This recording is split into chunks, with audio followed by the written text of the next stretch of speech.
Thank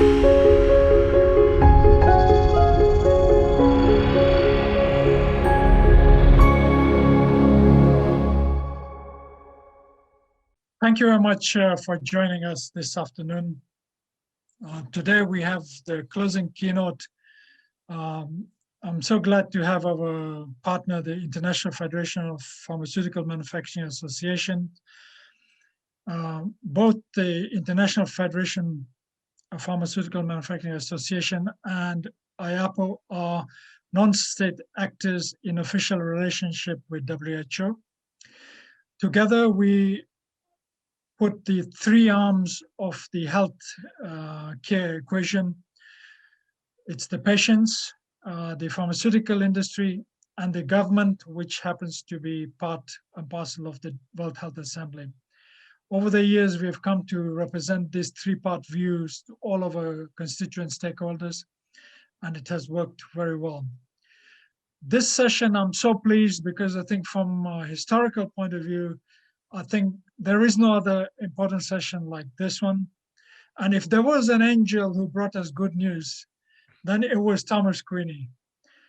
Thomas is the father or Santa Claus, I think, to me, whose members will be dishing out a lot of presents to us naughty boys and girls with this pandemic.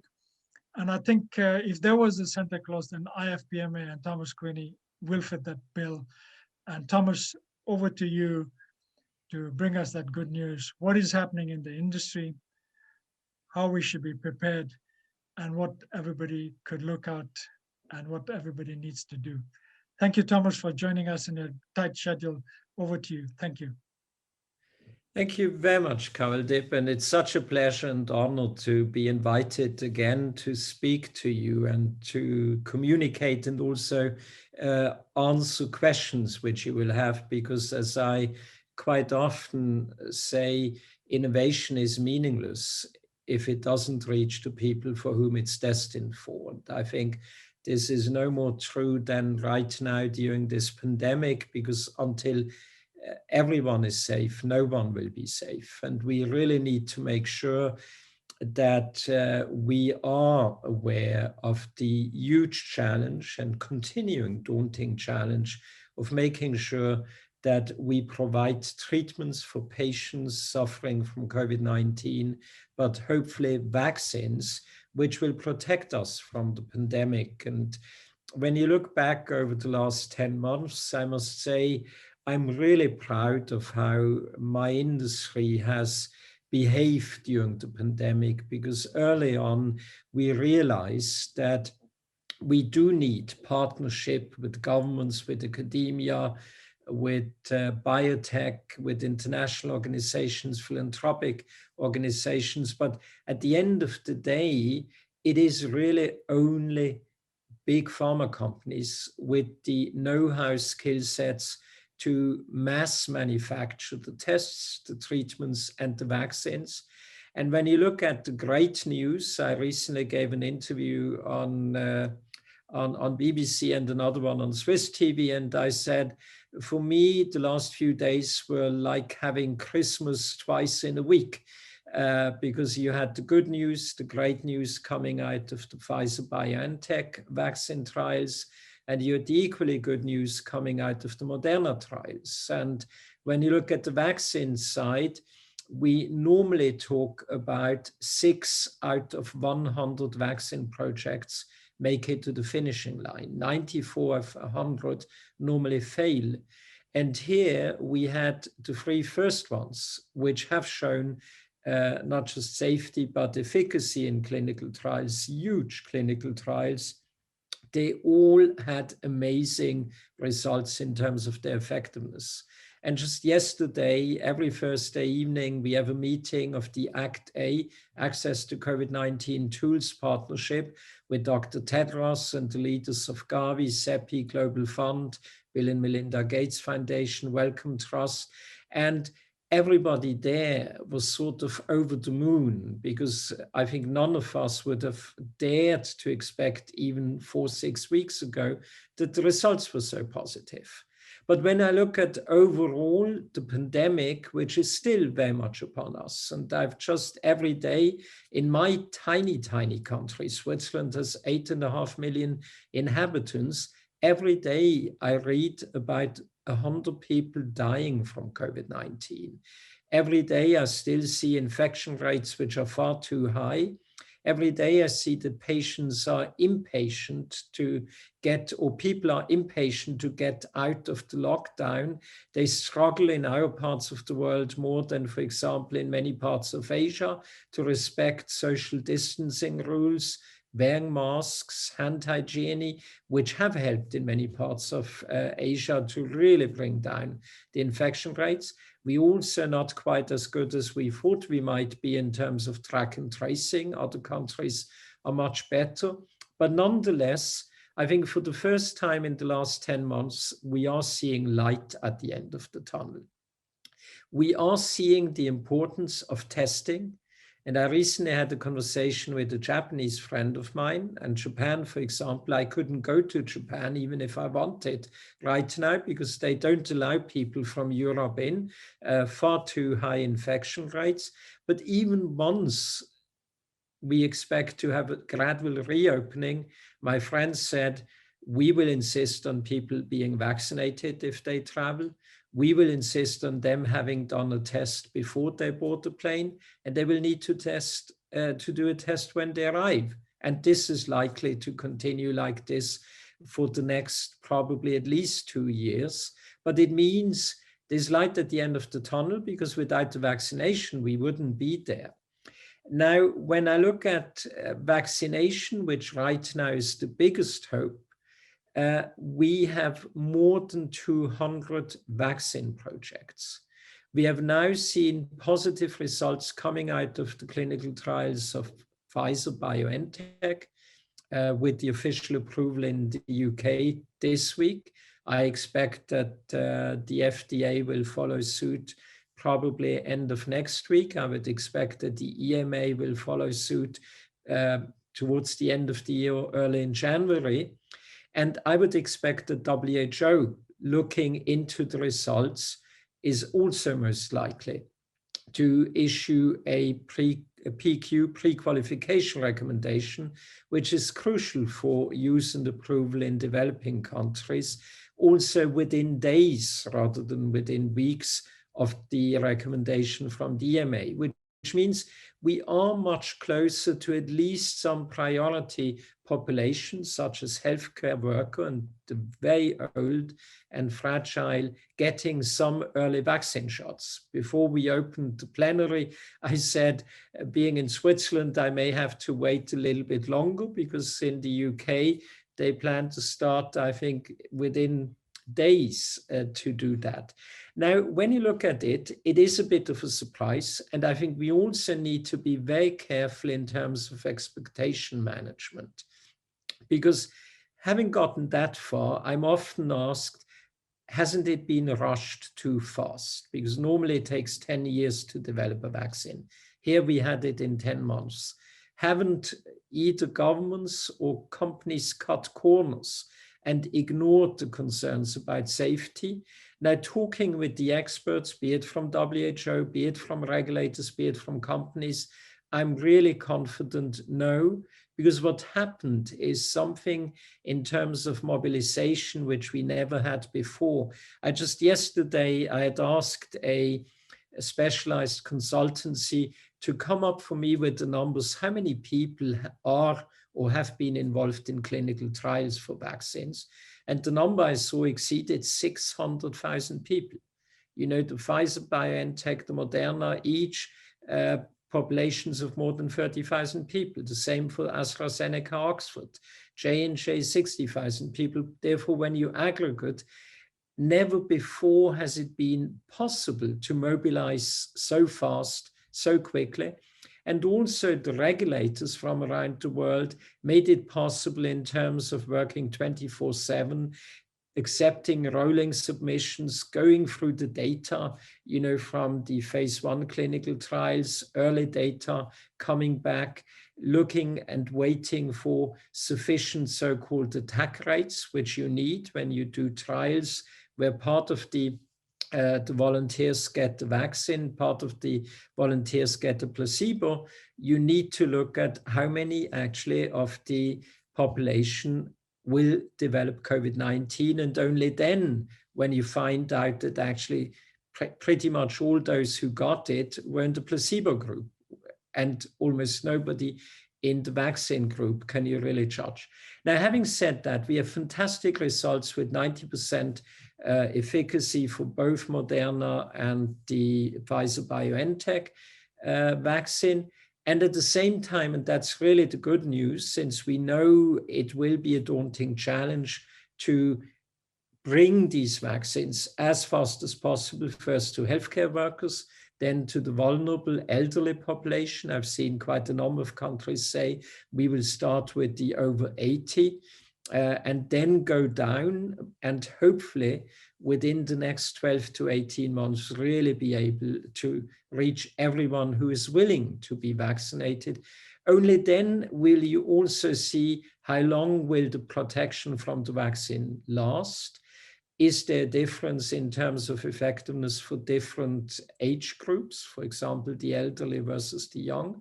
Is there a difference in terms of ethnicity? That's why it was important that these vaccine trials are done on a global level.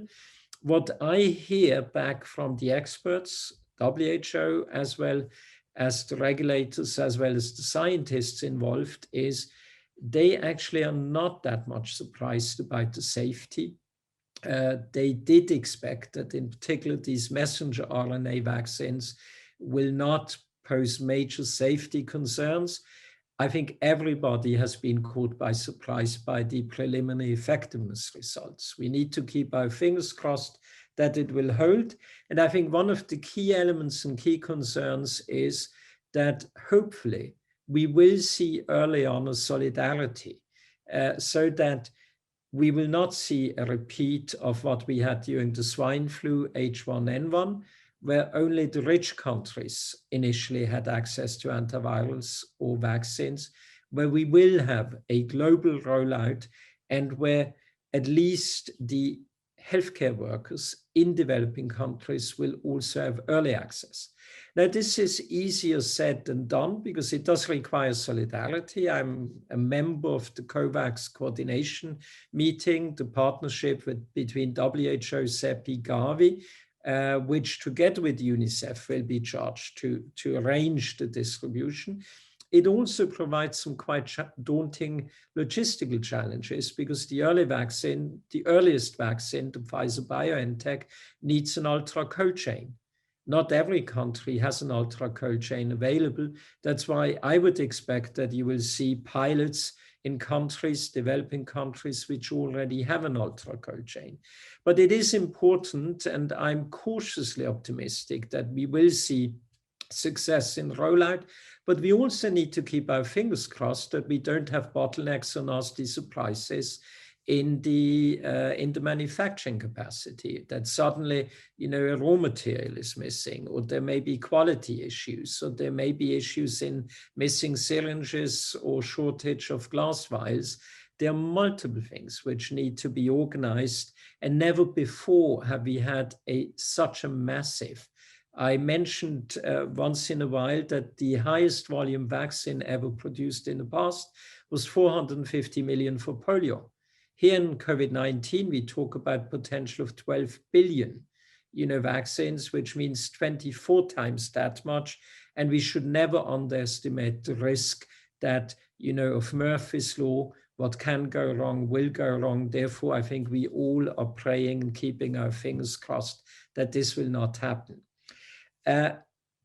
In addition to the vaccines, I think what we learned over the last 6 months is even with the vaccine, the pandemic will not just go away, which means in addition to having vaccines, we need to have more and more effective treatments. I heard last night from Jeremy Farrar from the Wellcome Trust that mortality, even without the magic bullet, mortality of COVID-19 patients in hospital has gone down by more than 30% just because one knows better about oxygen use. We know better about the giving anticoagulants, blood thinners to patients in an early stage. We do have some positive results from dexamethasone, and most of the doctors I talk to say that actually remdesivir, which incidentally in India costs a fraction of what it costs in industrialized countries. Industrialized countries, we talk about $2,400 or $2,700 per treatment regime. I think in India, I talked to a friend of mine the other day who said, oh, I was surprised, it's $37 a dose because of the licensing agreements, and he apparently got it for his parents who benefited from it. But we do need more and better treatments, and the biggest hope is on monoclonal antibodies. Many of you may have read that's actually what Donald Trump got early on in a massive high dose when he went to hospital. The monoclonal antibodies are extremely complex to manufacture. That's why I'm really pleased that we also see their collaboration, from example, IAVI with the Serum Institute of India and Merck Darmstadt, German Merck, to also help to increase the capacity.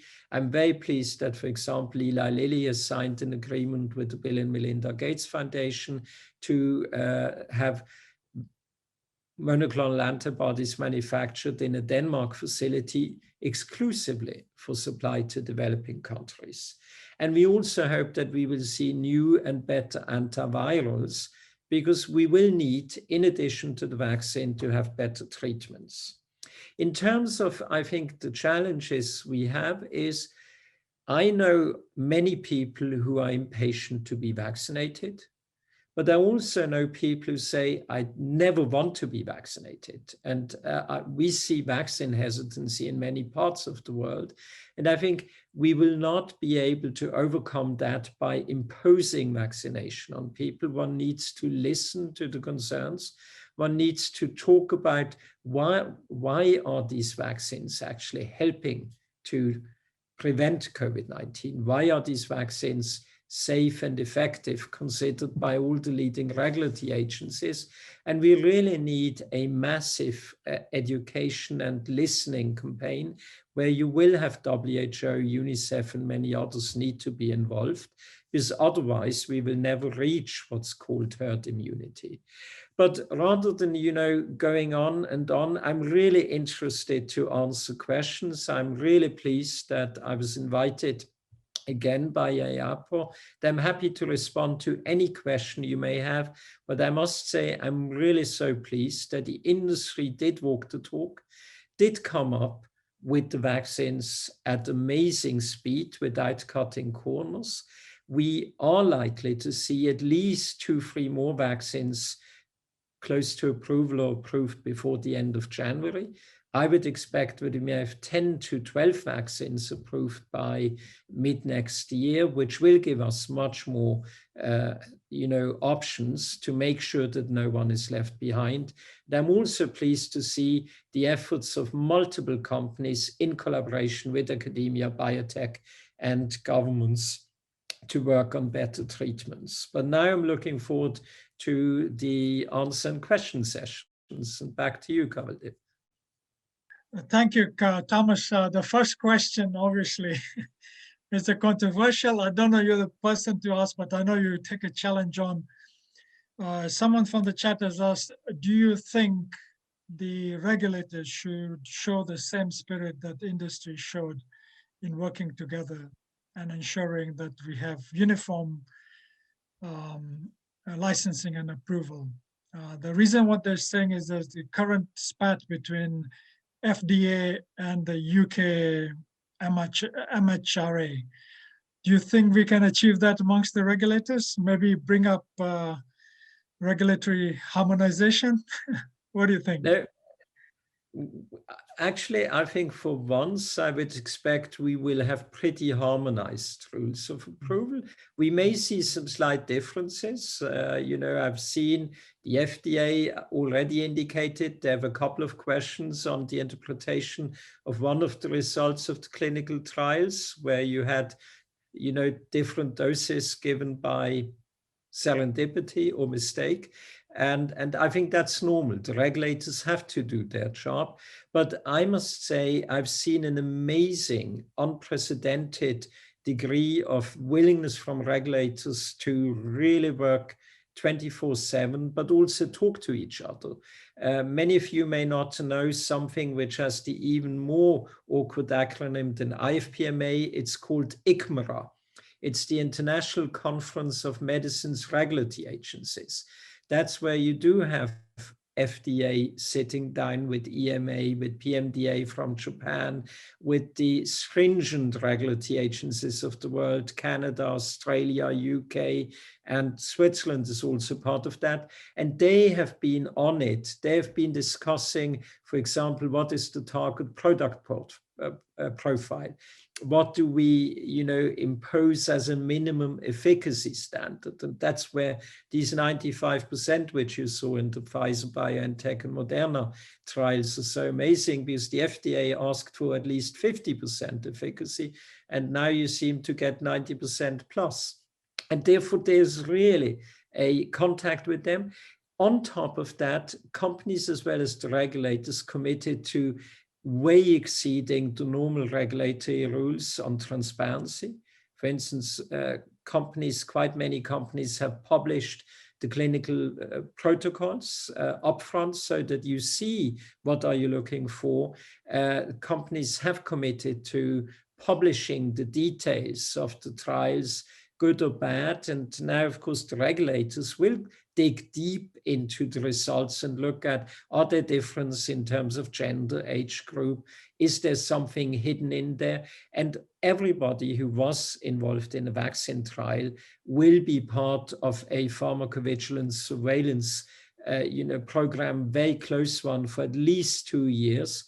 Because we don't know yet how long the protection lasts. We don't know yet what exactly the ADR profile will be, or if you are vaccinated, can you still transmit? Therefore, yes, I believe they will do the job. Great. Any questions to thank Thomas on his contributions there? Ratna? No comments, just that, somebody said that unless we have hope, we can't move forward. Until a few months back, hope was just some kind of a dream. But after hearing what you said, Thomas, it is now more concrete, and we can look forward to a more safer, beautiful world, because the last 1 year was dreadful, especially in countries like India, which is so thickly populated. There was so much of anguish, because people weren't very sure as to how we would manage the pandemic, that the social distancing norms, etc., worked. But in the long run, we do need the vaccine. We do need cutting edge medicines, and it's so heartening to hear that there are so many solutions available. Of course, the challenge would be in countries like India, China, Africa, etc., the logistics and how do we manage that. But I'm sure we will come to a solution for that as well. I just had one question, and I know there has been a lot of discussion on this, and various countries have various methods of choosing who gets the vaccine first and who does not get it. But in most of these developing countries, where access to even normal procedures is a big challenge, is there some unified program or thought process from the industry on how they will help? Because I do know that for other areas, you do have, say, access programs or expanded access programs. Is there something similar for vaccines as well, for maybe the poorest of poor countries, or very vulnerable countries, or countries in catastrophe or at war? Now, there are a couple of answers to your very important question, Ratna. Now, the first one, even before your question, is the good news is that next to the United States, India has the second highest manufacturing capacity. And let's face it, you're better off if you do have manufacturing in your country than in the one next door. Because India has based on the intel I have, a manufacturing capacity of almost 2.3 billion doses. The US has 4.7, but the Indian one exceeds the one in China. Therefore, that's not bad. The second one, I think, important element in terms of who should get it is we in the COVAX partnership with WHO actually was tasked to come up with allocation policy recommendations. And the policy recommendations there are prioritize healthcare workers, which may also include nursing homes. That's what you see happening in the UK right now. That's just about 1% of the global population, which means that should be feasible. Then look at the vulnerable. The vulnerable are the elderly, whether you start at 65 or above 80, but normally it's you look at the above 65. Thirdly, you look at the other vulnerable, which are multimorbidity. When you look at mortality rates, case fatality rates, it is diabetes, hypertension, obesity, which really, and therefore that's really how one should do.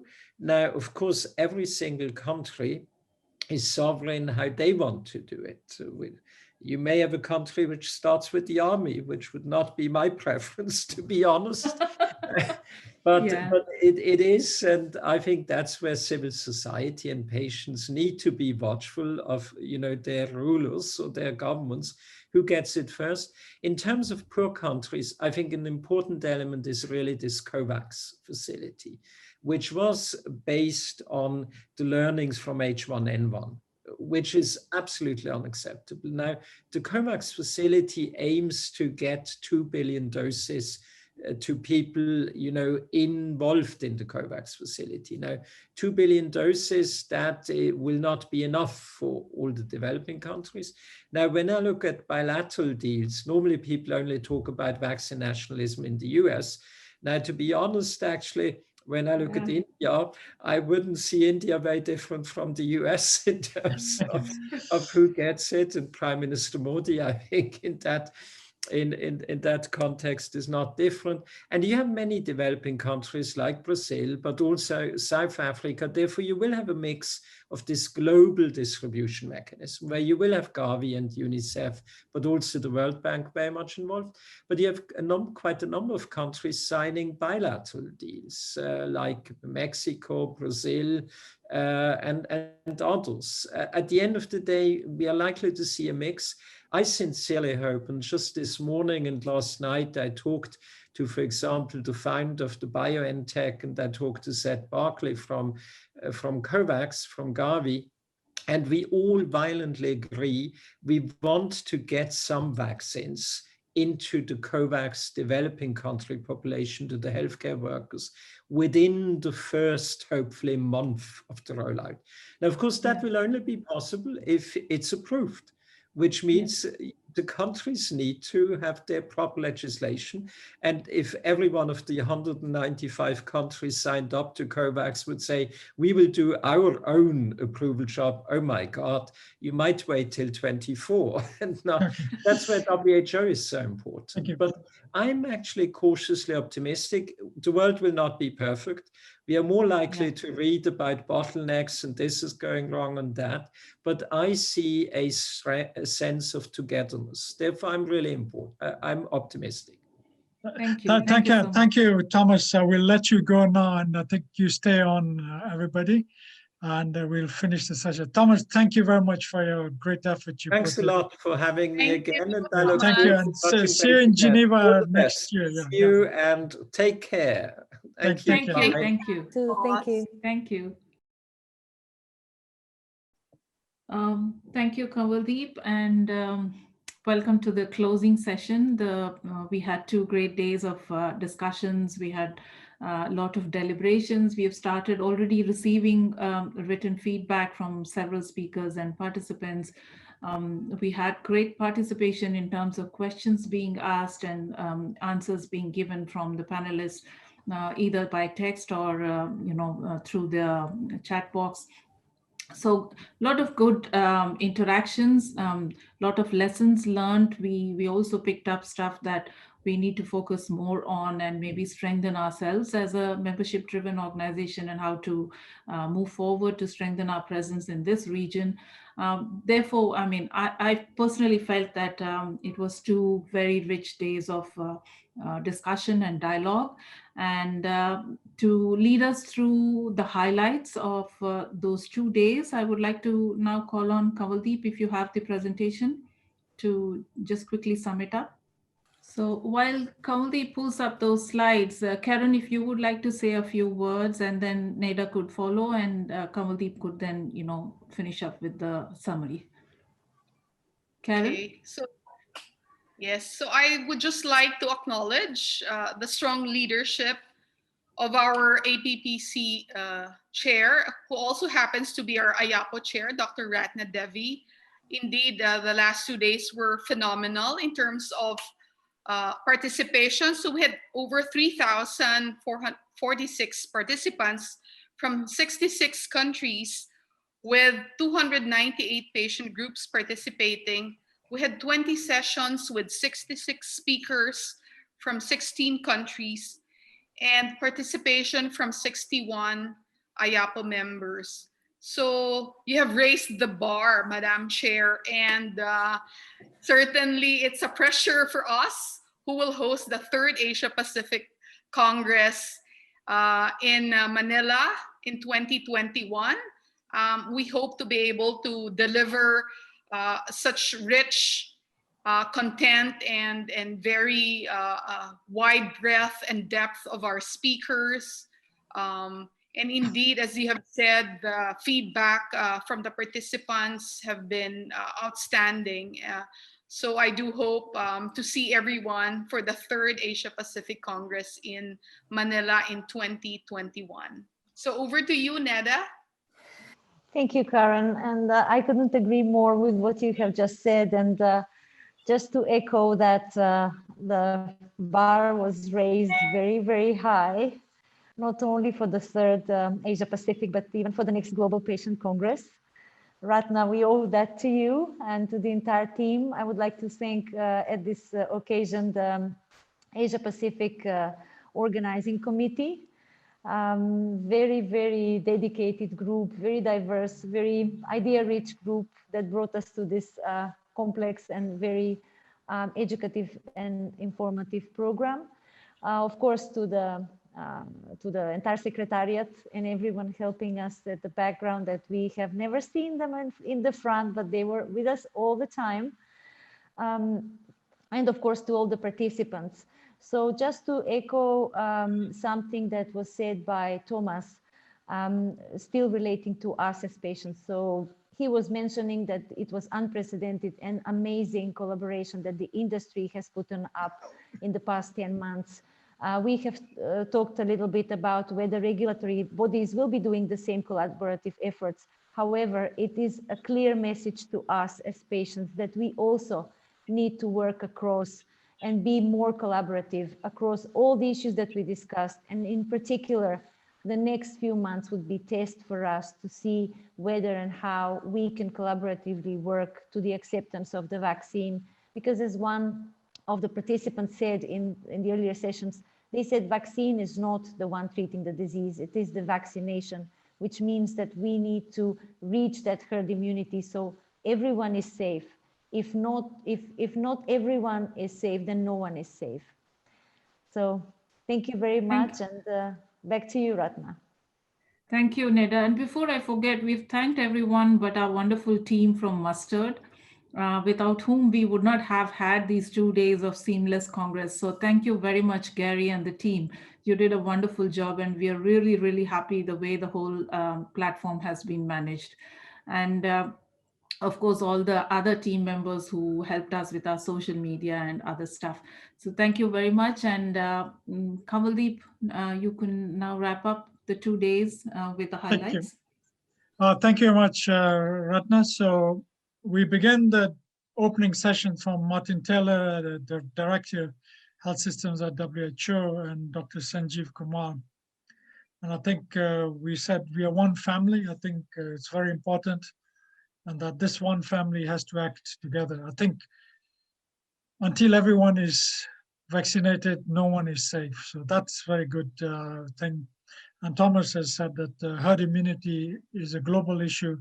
It's pointless you being all inoculated and safe when the rest of the world is not, and you may have still problems there. You need to ensure everybody is safe and we can resume normal life. We knew the second one from Preeti Sudha, the former health secretary. I think as in what in cricket we would say, she's a couple Dave of all-rounders in health systems, and she really put the thing in that we need to bring in whole of government into the whole system working. And then Dorothy Mickelson, who really reflected her Scandinavian roots, saying that this is a whole of society matter, that this must be brought together. So the pharmaceutical companies have delivered.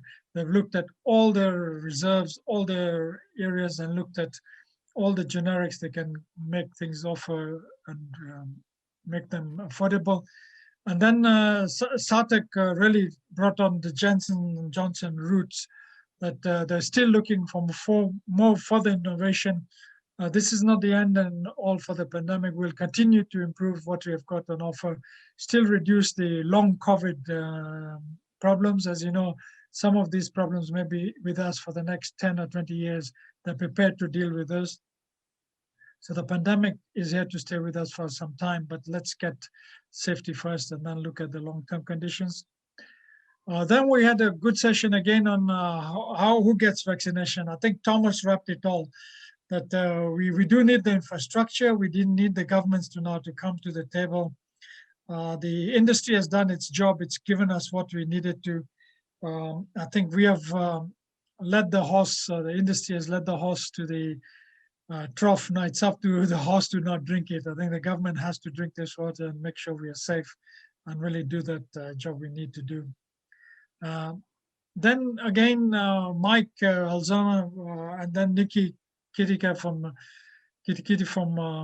NUS really put together the patient perspective with Dr. Vichai, that we need to bring other things. Let's celebrate the great innovation we had in Australia, in Singapore, in Korea, in Taiwan. Asia Pacific region should hold its head high.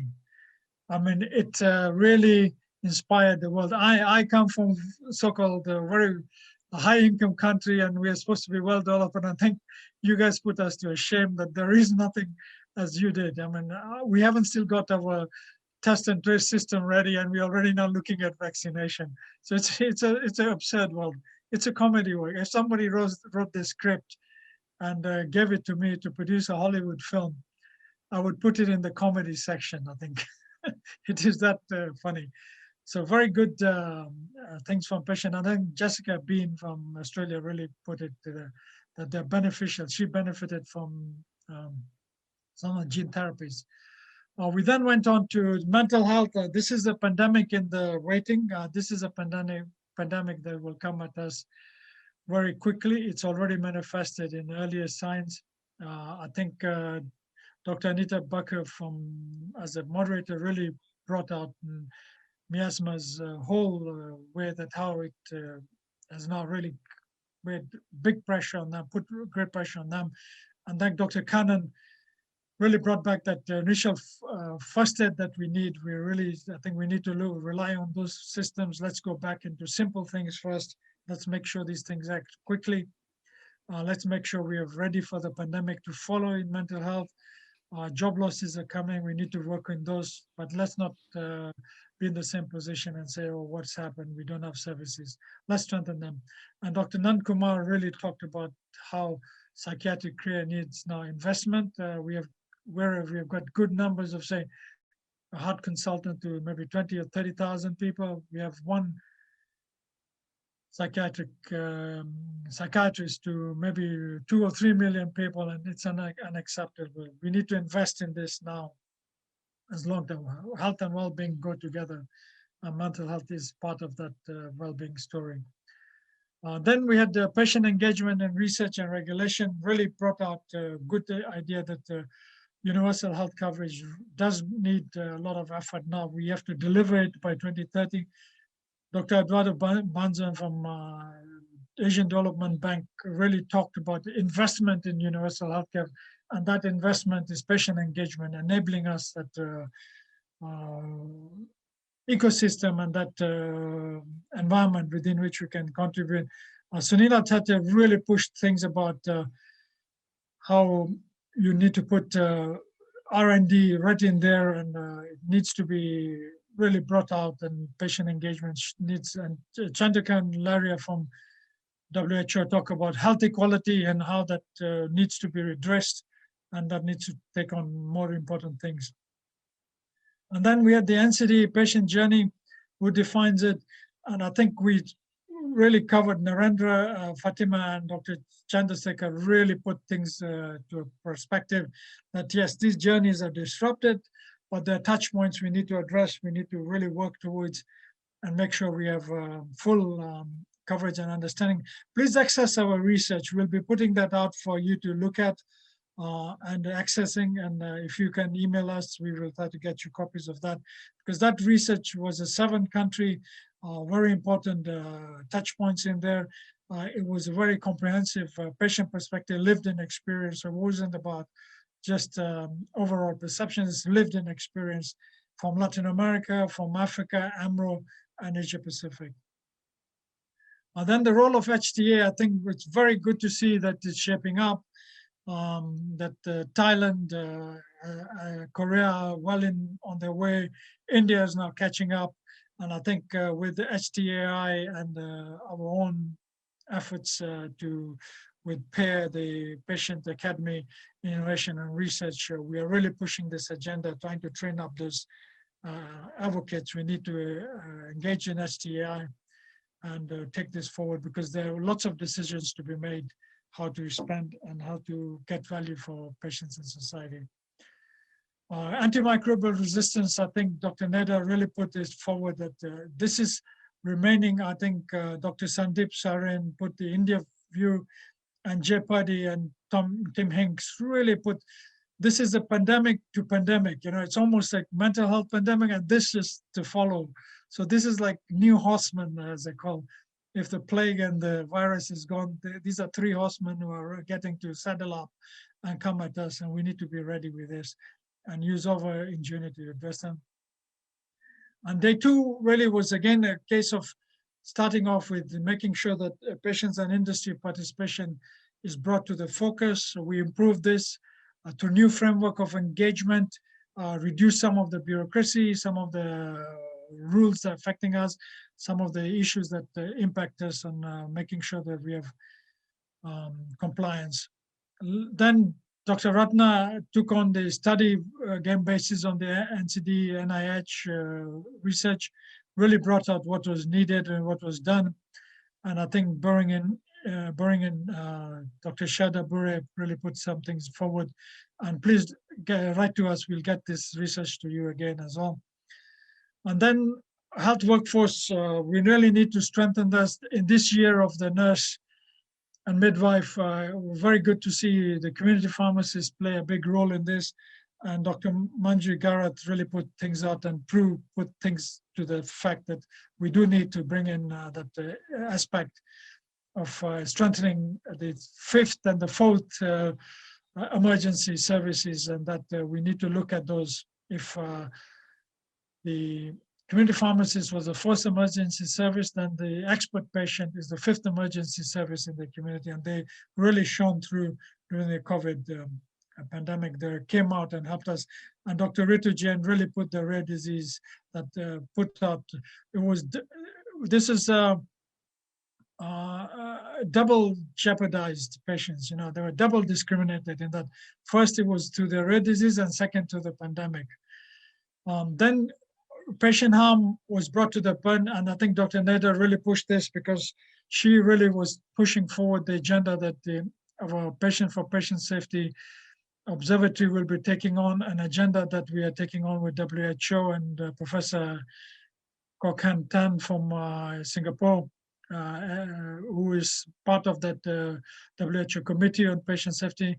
Vivekanand Jha and Bhupender Rana really brought that quality issue into that. Let's bring quality back, and that will improve safety, especially telehealth and innovative services now. We need to bring credentials back into that. And then we had the medical devices. Again, very good session, and to say that safety and regulation depend upon that. There's no point talking about digital if this digital healthcare is not made safe and quality, and that health devices have the power to make healthcare safe, integrate it with the rest of the community and rest of the health system, and improve outcomes. Very important for us to have an integrated health system through digital devices and access at the patient, and improve patient lives and patient experience enormously. And then build back digital. I think we had a very good session again here with Dr. Sanjay Sood and Kolbir Sandhu, where we said that there is digital healthcare has a long way to improve that access, but it will improve patient safety. It improves access. It improves patient experience, patient outcome. It brings big data. It starts makes us see the big elephant much better. So far, health systems are like these big elephants in the room. We don't understand them. With the big data coming through, and health systems are now being affected by the disruptive element. I think after COVID, things are going to be new apps, new decisions, new things coming in. And I think IIT system in India, Kharagpur and others will have a great role to play. And then the patient academy part, we were introducing Per from Nidhi Sarup, the patient academy innovation and research. And we said we should follow your party model in Asia, but adapt it for our sensibilities and culture, and make sure that becomes part and parcel of the health systems and respected and integrated within the policymakers. And there's a great sea change once we saw how your party had influenced Europe and European policymakers and the European expert patient community. And then we looked at communicable diseases. The old enemy is still there. There's a bacillus that has really confounded us, but TB and other initiatives started at the same time. We managed to eradicate smallpox. We haven't been able to deal with TB and malaria, but we need to bring that back and forwards. And I think TB Hara Desh Jita was a good slogan that TB lost and the country won. That slogan should be taken over by Dr. Sachdeva. And thank you for everybody. Arindam really put that point through as a fellow of the Patient Academy for Innovative Research. And I will quickly shut down that patient-led innovation was the best session. I really liked Dr. Archana's thing about simple things matter. Yukiko's, again, great expense. And then Siddharaju, who really talked about his own personal experience and as a patient, brave guy to come forward and really talked about the struggle at the social cultural level he made and how well he's done. And I'm so grateful for him to helping us. And I really love this panel. All the audio visuals will be present in our platform for the next 30 days. Please access them. We've got lots of things to share with you. And I will now thank all the sponsors who helped us out. Without them, I think these events are not possible. At a personal level, they went out and found us the speakers.